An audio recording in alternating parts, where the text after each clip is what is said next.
예수님을, 그러니까 주님과 그리스도로 믿는 기독교가 이 땅에 세워진 지 이제 2000년이 가까우고 있습니다.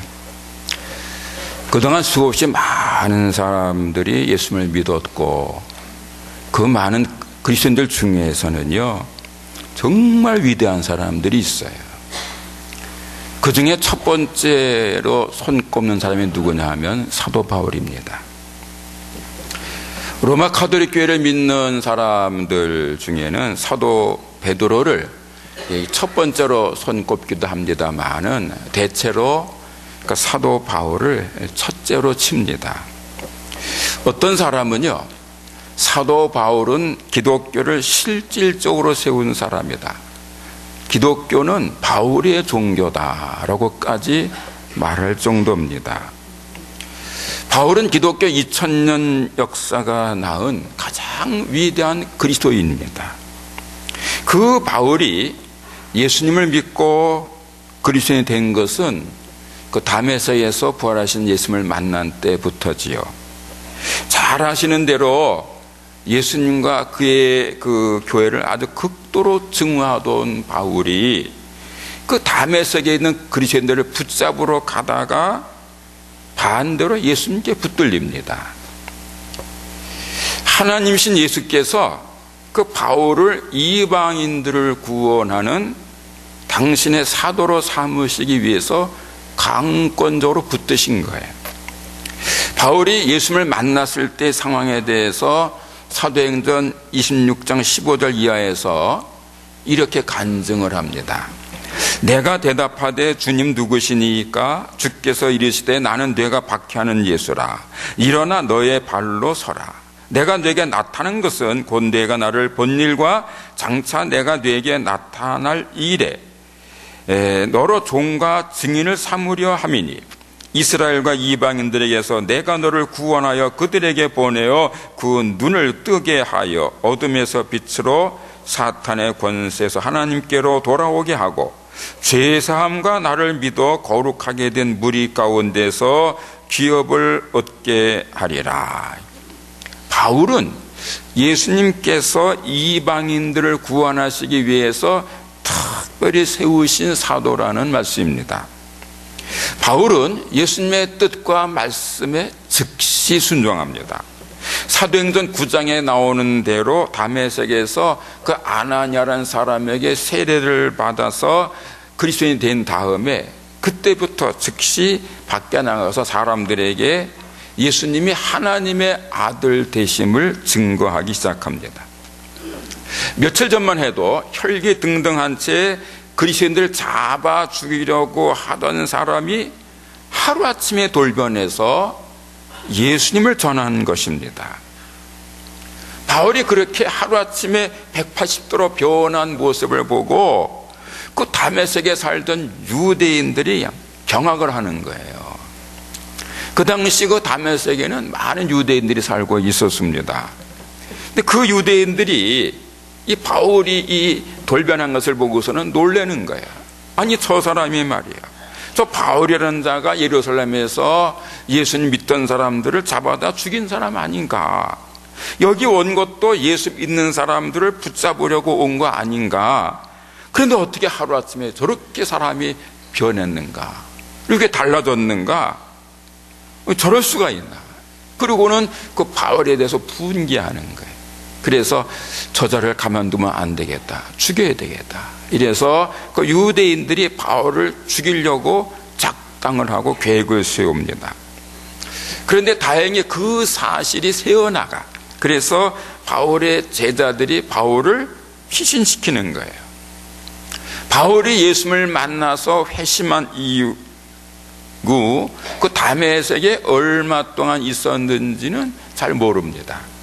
사도행전 9장 23절에 보면은 여러 날이 지났다 이렇게 이제 말하는데, 그 여러 날이 지났다는 말은 그 며칠, 우리가 생각할 때 며칠 지났다는 그런 뜻이겠지만은 그 사도행전 9장에서 여러 날 할 때는 며칠 정도가 아니고 몇 달, 길게는 3년까지 좀 긴 시간이라고 보는 거예요.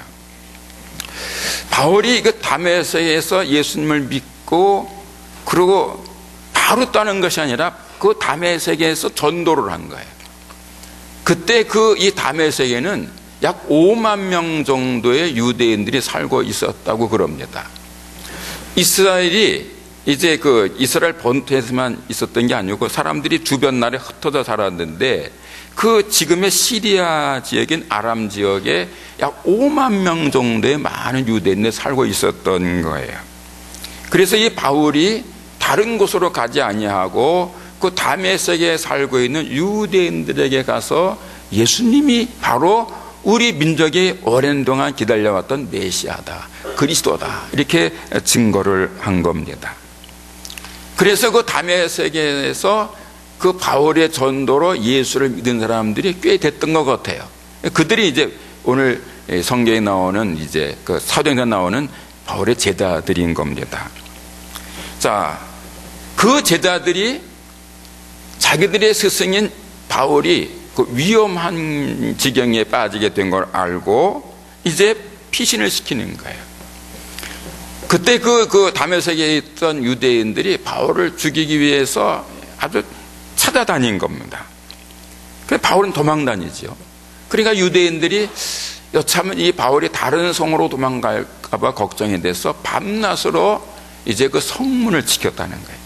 다메섹 성문을 밤낮으로 지키면서 바울이 빠져나가지 못하도록 그런 거예요.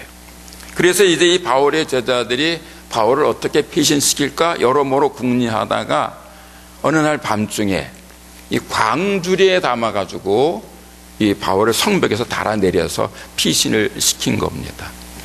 그래서 그 바울이 제자들의 도움을 받아서 광주리에 담긴 채 성벽에서 이렇게 내려와서 그래서 밤중에 도망을 간 거예요.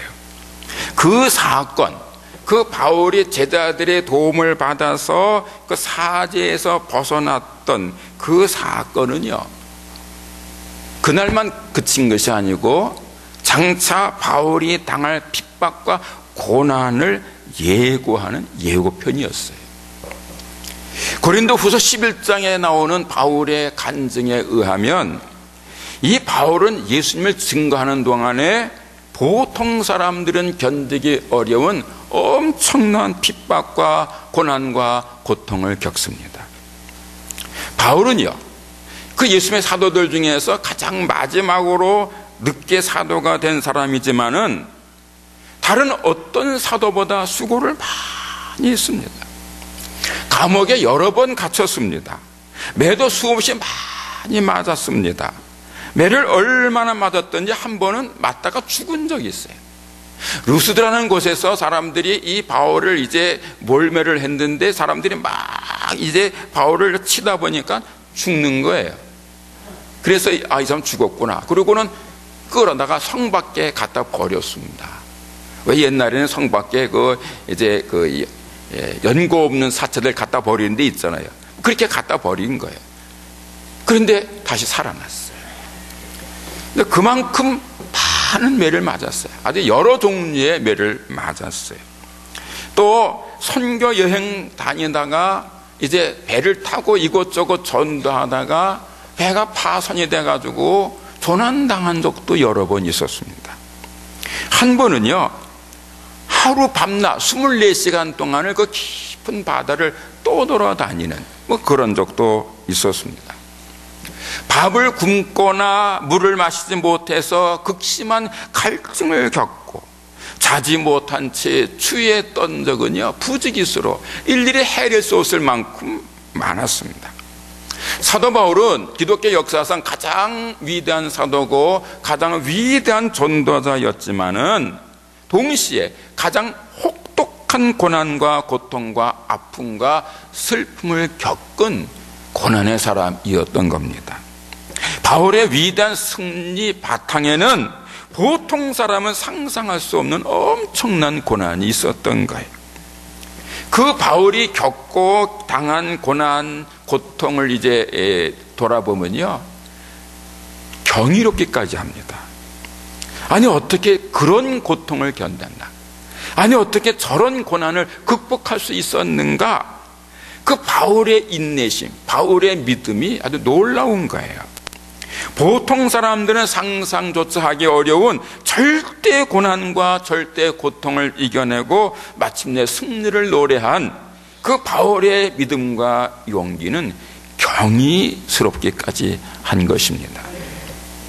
여러분, 그 바울의 경이로운 승리의 원동력이 무엇이라고 생각되십니까?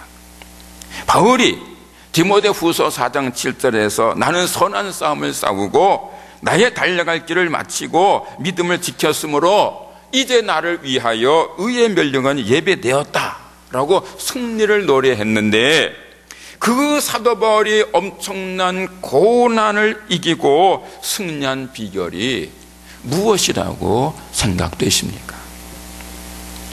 그 대답은 오늘 본문 17절에 나와 있습니다. 오늘 본문 17절에서 바울이 이렇게 고백합니다. 주께서 내 곁에 서서 나에게 힘을 주심은. 오늘 말씀 제목이 내 곁에 서서인데 바울이 고백하는 거예요. 주께서 내 곁에 서서 나에게 힘을 주심은. 주님께서 바울을 이방인의 사도로 삼으신 바울의 주님 예수께서 필요할 적마다 바울 곁에 서서 바울에게 힘을 주셔서 바울로 하여금 승리하게 하셨다는 말씀입니다. 예수님께서 바울을 찾아오셔서 바울 곁에 서서 그 바울을 위로하고 격려하고 힘을 주신 일에 대해서요, 이 사도행전에서 잘 말씀하고 있습니다. 먼저 사도행전 18장 9절에 보면 이렇게 말씀합니다. 밤에 주께서 환상 가운데 바울에게 말씀하시되 두려워하지 말며 침묵하지 말고 말하라.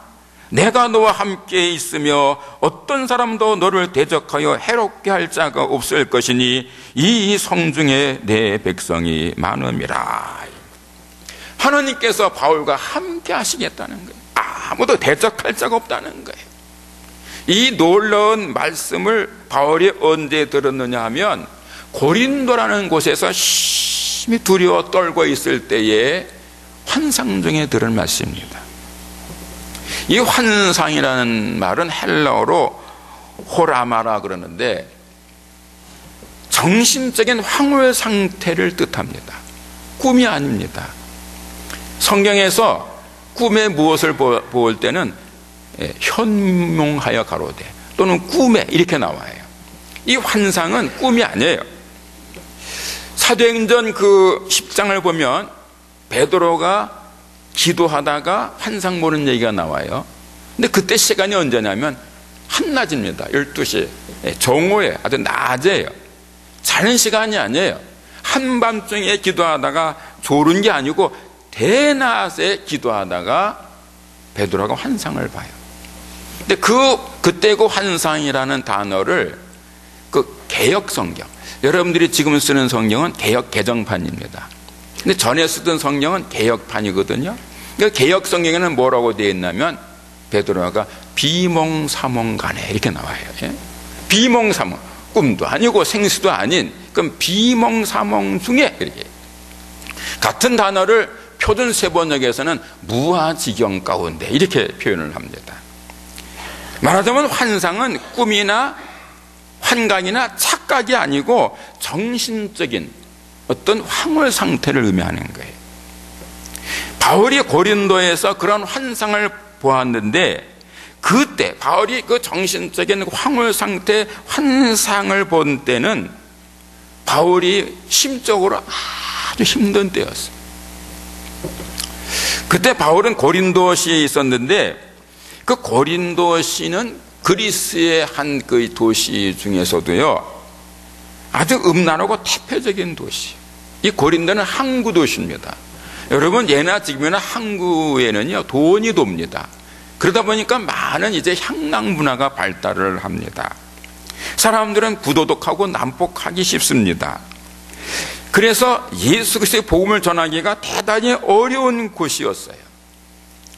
옛날부터 이 그리스에서는 어떤 사람을 저 사람은 고린도 사람 같다라고 이렇게 표현할 때는 이 바람둥이, 플레이보이, 남봉꾼 뭐 이런 의미였다는 거예요. 그러니까 고린도시라는 곳이 아주 태폐적인 도시고 그 고린도 사람들이 아주 거칠어요. 이제 그 선원도 많고 하다 보니까. 그래서 이제 그 천하의 사도 바울이 두려웠던 겁니다. 사도 바울이 고린도시에서 그 떨었던 기억을 고린도전서 2장 3절에서 스스로 이렇게 고백을 해요. 내가 너희 가운데 거할 때에 약하고 두려워하여 심히 떨어노라. 천하의 사도 바울이 고린도에 있을 때 두려워 떨었는데 그것도 보통 떤 것이 아니라 심히 떨었다. 표준 세번에서는 무척 떨었다, 이렇게 표현되고 있어요. 위대한 전도자 사도 바울이 왜 고린도시에서 그렇게 심히 떨었는가 하면, 바울이 고린도시에 오기 전에 아테네에서 전도를 했는데 그만 실패를 했어요. 이 아테네는요, 그 당시 이 중동에서 문화의 중심지였어요. 그 바울이 살던 시대에 그 로마 제국은 정치적으로는 법적으로는 로마가 지배했지만 문화적으로는 헬라 문화, 그리스 문화가 지배했어요. 그런데 그 헬라 문화의 중심지가 어디냐? 아테네예요. 그 아테네에는 당대 최고의 지식인들, 최고의 철학자들이 모여 살았습니다. 당대 최고의 지식인들이었던 그 아테네 시민들이요, 이 바울이 전하는 예수님을 믿지 않은 거예요. 받아들이지 않은 거예요. 요즘에도요, 소위 공부를 많이 했다는 지식인들 중에는요, 예수님을 하나님의 아들 그리스도로 믿는 것 자체를 우습게 여기는 사람들이 많아요. 업신여기는 사람들이 있어요. 미개한 사람 취급하는 사람도 있어요. 어떤 사람은 그래, 아직도 예수 믿냐고. 자, 근데 바울 당시에 아테네 사람들이 그랬던 거예요. 그래서 아테네 사람들은 바울이 전하는 복음을 뭔가 좀 새로웠네, 이상하네, 이 정도로 그쳤지 자기들이 믿고 구원받을 하나님 말씀으로 믿지 않았어요. 그래서 바울은 아테네가 교회를 세우지 못하고 떠났습니다. 바울이 가는 곳마다 복음을 전해서 교회를 세웠었는데 이 아테네에서는 복음 전도에 실패한 거예요. 몇 사람은 전도했는데 교회를 세울 만큼은 되지 못했어요. 그래서 교회를 세우지 못하고 떠났어요. 말하자면 전도에 실패한 거예요. 그리고 찾아간 것이 고린도시예요. 바울이 고린도시에 가보니까 아테네하고는 전혀 달라요. 아테네는 철학과 지성과 예술과 문화가 가득한 교양 있는 문화 도시였던 것에 비해서 이 고린도시는요, 돈과 향락이 판치는 아주 태폐적인 타락한 도시였어요. 도시는 문란했고 사람들은 거칠고 난폭했어요. 그래서 천하의 대사도 바울이 떠른 거예요. 아테네에서의 실패한 경험과 고린도시의 그 험악한 환경이 바울로 하여금 심히 떨게 만든 거예요. 그런데 어느 날 고린도시가 두려워서 심히 떨고 있던 바울에게 주님께서 나타나셔서 말씀하시는 겁니다. 바울아, 너 두려워하지 말라. 침묵하지 말고 말하라. 내가 너와 함께 할 것이다. 어떤 사람도 너를 대적해서 너를 해치게 할 자가 없을 것이다. 이 성중에 내 백성이 많다. 지금 바울은 고린도시가 겁나가도 두려워 떨고 있는데 전능하신 주님 예수께서 바울과 함께 하시겠다는 거예요. 바울을 하나님께서, 예수께서 도우실 것이기 때문에 그 누구도 바울을 해칠 수가 없다는 거예요. 그리고 이 고린도시, 이 태폐적인 문란한 타락한 소돔 고모라 같은 이 도시 안에 예수 믿고 구원받을 사람들이 많다는 거예요. 얼마나 놀라운 말씀이었겠습니까? 하나님의 아들이신 예수께서 함께 하셔서 그 누구도 바울을 대적하지 못하게 하시며 그 거칠고 난폭하고 문란하게만 보이는 그 고린도 사람들 중에 복음을 받아들여서 구원받을 사람들이 많다는 이 말씀이 바울에게 얼마나 위로가 되고 힘이 되었겠습니까? 그 말씀을 듣고 그 계시를 받고 바울은 이제 두려움을 떨쳐버립니다. 담대하게 예수 그리스도의 복음을 고린도 사람들에게 증거합니다. 그러자 그 고린도시가 변화되는 거예요. 바울이 그 고린도시 한 1년 6개월 정도 있었다고 합니다. 바울이 1년 6개월 정도 고린도시에 있으면서 복음을 전하자 사람들이 막 교회로 들어왔어요. 그래서 마침내 고린도 교회가 세워졌습니다. 바울을 찾아와서 함께 해주신 예수님이 심히 두려워 떨던 바울로 하여금 위대한 승리자가 되게 하신 것입니다. 사도행전 23장 11절에도 예수께서 바울 곁에 찾아오셔서 위로와 용기를 주시는 장면이 나옵니다. 그때 바울은요, 예루살렘에 있었어요. 사도행전 18장에는 고린도시에 있었는데 23장에는 예루살렘에 있었어요. 바울이 선여행을 마치고 예루살렘으로 들어가요. 그 도중에 많은 예언자들이 당신은 예루살렘에 가면 잡힙니다, 죽습니다라고 예언했지만 바울이 그 모든 만류를 물리치고 예루살렘으로 들어가요. 그러자 예루살렘에 있던 그 많은 유대인들이 저 배신자, 저 나쁜 놈하고 다 몰려들어가지고 바울을 죽이려고 내리친 겁니다. 많은 사람들이 바울을 마구 쳤습니다. 그러자 많은 사람들이 몰려들어서 어떤 사람을 막 죽인다는 소리가 이제 그 예루살렘을 이제 치안을 담당한 천부장의 귀에 들어갔어요. 글라우디오 루시아라는 그 천부장입니다. 부하를 1000명을 거느리고 있는 이제 장교지요. 이 루시아가 누군가가 지금 사람을 지금 막 때려 죽이겠다는 소리를 들으니까 그거 안 되잖아요. 아무리 나쁜 사람이라 할지라도 재판하지 않고 사람을 죽일 수는 없어요. 로마는 법이 지배하는 사회였으니까. 그래서 군대를 동원해서 바울을 구원해내는 겁니다. 바울이 누군지도 몰라요. 아마 사람들이 몰려서 때리는 거 보니까 나쁜 놈인가 보다. 하지만 재판받지 않고 이렇게 죽임을 당할 수 없으니까 일단 구해내는 거예요. 그래서 사람들을 뿌리치고 바울을 구해냈습니다. 하지만 바울이 나쁜 사람인 줄로 알고 쇠사슬로 묶어서 군대 안으로 끌고 간 거예요. 그런데 그때 바울이 스스로 걸어가지 못할 정도로 매를 맞았어요. 그래서 군사들에 의해서 틀려서 군대 안으로 끌려 들어갑니다. 그날 밤에 바울이 죽도록 매를 맞고 쇠사슬에 묶인 채 군대 감옥에 갇혀 있던 날 밤에 예수님께서 바울 곁에 나타나셔서 말씀하신 거예요. 담대하라. 내가 로마에서 나를 증언하게 될 것이다. 여러분, 그때의 바울의 소망은요, 저 로마에 가서 로마 황제 앞에서 복음을 전하는 거였어요. 그게 바울의 소망이었어요. 그 당시 그 이 서양에서는 로마가 중심이잖아요.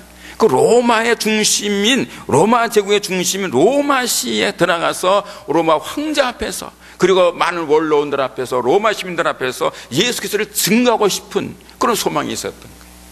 그걸 위해서 늘 기도하고 있었어요. 그런데 지금 붙들려서 거의 죽게 된 거예요. 언제 죽을지 몰라요. 그런데 주님께서 나타나셔가지고 너 담대하라. 너 죽지 않을 것이다. 로마에 가서 복음을 전하게 될 것이다. 이렇게 계시해 주신 거예요. 그리고 그 주님의 계시대로 나중에 바울이 로마를 갑니다. 알렉산드리아호라는 큰 배를 타고 갑니다. 그러다가 여러분 잘 아시는 것처럼 유라굴라라는 광풍을 만나가지고 조난을 당하잖아요. 그래서 많은 사람들이 이젠 죽었다 절망에 빠져 있을 때에 주님께서 이번에는 당신의 사자를 보내셔서 바울을 위로하십니다. 바울아, 두려워하지 말라. 내가 로마 황제 앞에 서서 복음을 전하게 될 것이다. 그리고 너와 함께하고 있는 모든 사람들이 한 명도 죽지 않고 안전할 것이다. 이렇게 위로해 주십니다. 그리고 역사는 바울이 계시받은 대로 이루어집니다. 바울은 위대한 신앙의 승리자로 성경에 기념됩니다. 사도 바울이 보통 사람들은 상상하기조차 힘들고 어려운 혹독한 고난과 고통을 이기고 승리를 노래하는 것은 전능하신 주님 예수님께서 때마다 일마다 바울이 어려울 적마다 찾아오셔서 도와주셨기 때문입니다. 오늘 말씀처럼 내 곁에 서서 바울 곁에 서서 바울을 도와주셨기 때문에 바울이 승리한 겁니다. 특별히 인간적인 지혜나 능력으로는 도저히 어떻게 할 수 없는 그 절체절명의 순간에 전능하신 주님께서 가까이 오셔서 바울 곁에 서서 바울을 위로하시고 격려하시고 힘을 주시고 용기를 주신 결과 바울이 위대한 신앙의 승리자가 된 것입니다. 그리고 그러한 위대한 승리는 바울만에게 있었던 게 아니에요. 스데반도 그랬고 베드로도 그랬어요. 사도행전 7장을 보면은요, 그 첫 번째 순교자 스데반이 순교하는 모습이 나오죠. 이 스데반이라는 사람은요, 아주 성령 충만한 능력 있는 사람이었어요. 이 사람이 정말 능력 있게 아주 말씀을 전하니까 사람들이 양심에 찔렸어요. 근데 양심에 찔렸으면 회개해야 되는데 그게 아니고 귀를 막고 달려들어서 돌로 쳐 죽이잖아요. 그래서 이 스데반이 기독교 역사상 첫 번째 순교자가 됩니다. 그런데 그 스데반이 돌에 맞아 죽으면서도 그 고통 속에서도 자기에게 돌을 던지는 원수들을 위해서 용서의 기도를 합니다. 여러분, 그게 승리인 걸 아셔야 됩니다. 원수를 때려 물리치는 게만이 승리가 아니고 나를 향해 돌을 던지는 사람을 위해서 기도하는 것, 그게 승리인 거예요. 그리고는 천국으로 가잖아요. 스데반이 돌에 맞아 죽는 극심한 고통 속에서도 원수를 위해서 기도할 수 있는 위대한 승리자가 될 수 있었던 원동력이 뭐냐? 스데반이 그 전에 하늘이 열린 걸 보았어요. 그리고 열린 하늘 사이로 예수님께서 서서 응원하시는 것을 보았기 때문이에요. 스데반이 순교자는 이렇게 외칩니다. 보라! 하늘이 열리고 인자가 하나님 우편에 서신 것을 보노라. 인자가 하나님 우편에 서신 것을 보노라. 예수님이 서 계신 것을 본 거예요. 여러분, 마가복음 16장 19절에 보면요, 모든 그 공생애를 마치신, 인류 구원 역사를 다 마치신 예수님께서 마지막에 하늘로 올라갔어요. 승천하세요. 그런데 그 승천하신 예수님께서 하나님 우편에 앉으셨다는 말이 나와요. 마가가 기록한 그 승천하신 예수님의 모습이 뭐냐? 하나님 우편에 앉으셨어요.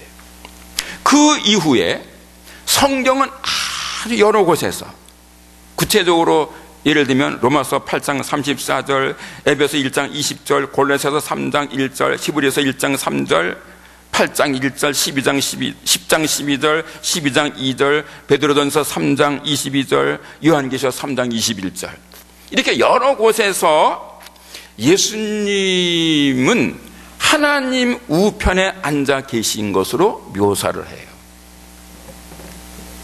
오늘 여러분들이 예배 시작해서 신앙 고백할 때 그 사도신경을 고백했잖아요.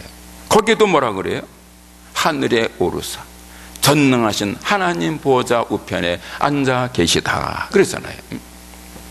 그러니까 예수님은 어떤 상태로 계시는가? 언제나 하나님 옆에 우편에 앉아 계신 것으로 묘사되는 거예요. 이게 보통이에요.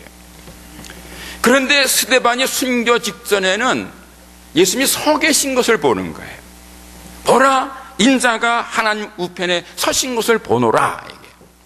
그리고는 그 이후로는 가끔 아주 특별한 경우에 예수께서 서서 계시다는 표현이 나오는 거예요.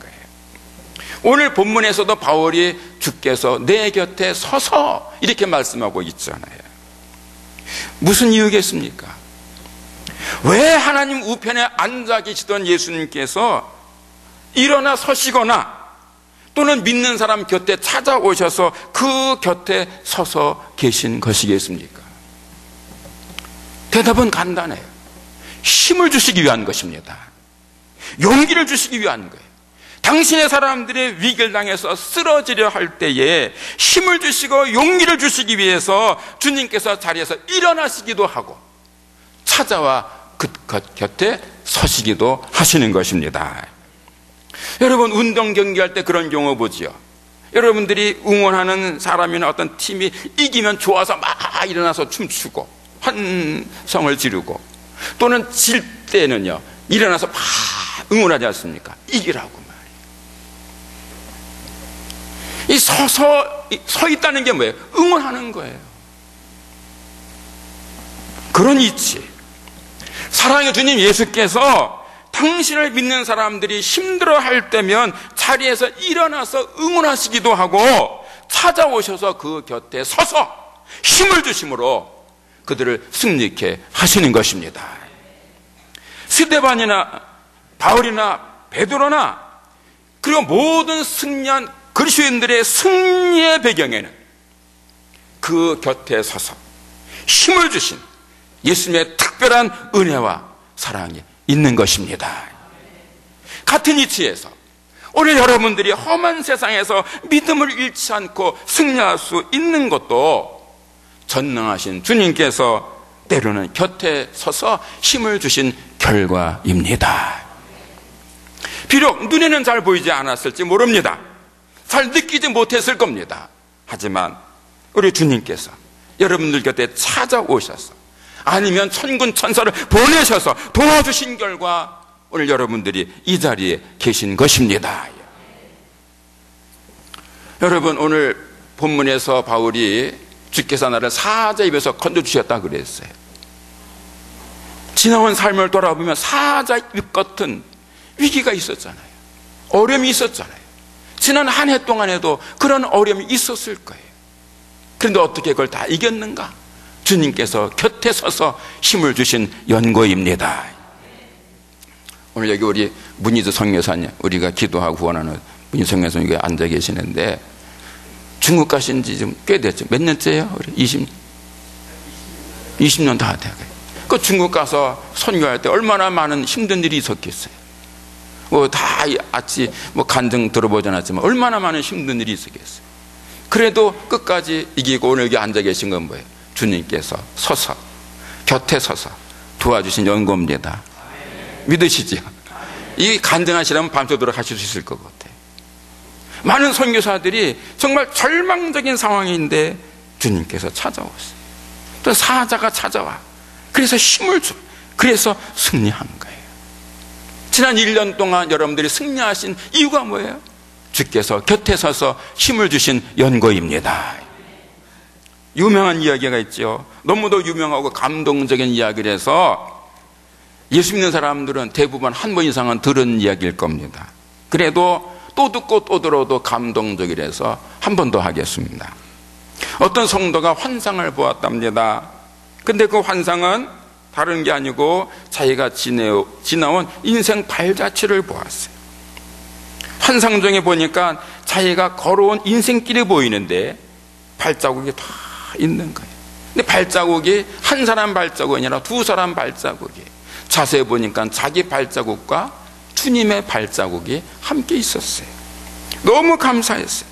자신의 인생 나그네 길에 주님께서 동행해 주셔서 함께 해 주신 거 너무 감사했어요. 그래서 너무 감사하면서 보다 자세히 살펴보니까 중간중간에 그 발자국이 하나만 나 있는 거예요. 두 개이던 발자국, 두 사람 것이 한 사람 것만 나 있는 거예요.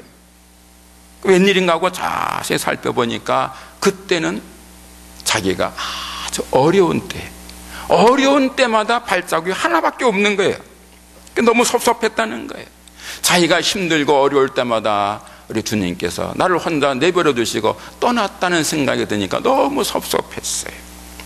환상 중에도 주님께서 너무 섭섭하시다 하는 생각이 들었다는 거예요. 그런데 주님께서 이렇게 말씀하시더라는 거지요. 얘야, 너 섭섭하냐? 섭섭해하지 말아라. 내가 어려울 때마다 너를 혼자 내버려 둔 것 같아서 섭섭할 것 같은데 그러지 마. 사실은 내가 어려울 때마다 너를 혼자 내버려 둔 것이 아니고 내가 너를 때로는 안고 때로는 업고 갔단다. 발자국이 한 사람 것만 있을 때 그 발자국은 너의 것이 아니라 내 발자국이니라. 여러분, 우리 믿는 사람들의 승리의 비결이 뭡니까? 주님께서 함께 하시기 때문입니다. 주님께서 때로는 안고 때로는 업고 때로는 곁에서 힘을 주셨기 때문에 승리하는 거예요. 스데반도 바울도 베드로도 그 주님의 도우심으로 승리했어요. 여러분들이 지난 한 해를 승리하시고 오늘 이 자리에서 하나님을 예배하는 것, 이것도 주님께서 곁에 서서 도와주신 결과입니다. 여러분, 다른 거 다 덮어두시고 오늘 이 송년주일 이 자리에 앉아있는 것 자체가 승리입니다. 주님께서 계속해서 말씀하십니다. 앞으로도 모든 악한 일에서 건져주시겠다는 거예요. 언제까지? 천국에 들어갈 때까지. 사랑의 주님께서는 세상 끝날까지 믿는 사람들과 함께 하십니다. 그래서 말씀하십니다. 볼지어다 내가 세상 끝날까지 항상 너희와 함께 있으리라. 기도하겠습니다. 하나님 아버지, 주 2012년을 시작한 것이 엊그제 같은데 어느덧 한 해가 다 가고 오늘 송년주일을 맞았습니다. 지나간 한 해를 돌아볼 때 힘들고 어려운 때 있었고 지쳐 쓰러질 때 있었고 절망하고 싶은 때 있었지만 모든 것 이기고 오늘 이 송년주일을 예배케 된 것 하나님의 은혜인 줄로 믿습니다. 바울이 힘들고 어려울 때 주님께서 찾아가셔서 그 곁에 서서 위로해 주시고 힘 주시고 용기 주셨던 것처럼 주님께서 시시때때로 저희 곁에 찾아오셔서 힘 주시고 용기 주시고 위로하시고 사랑하신 결과 지난 한 해도 승리하고 이렇게 하나님을 예배하게 된 줄 믿습니다. 이 믿음으로 감사 찬양케 하여 주시옵시고 지금까지 지켜주신 하나님께서 앞으로도 지켜주시되 천국에 들어가기까지 온전한 구원을 이룰 때까지 곁에 서서 지켜주실 줄 믿는 믿음으로 오늘을 이기고 내일을 승리하게 하옵소서. 예수님의 이름으로 감사하며 기도하옵나이다. 아멘.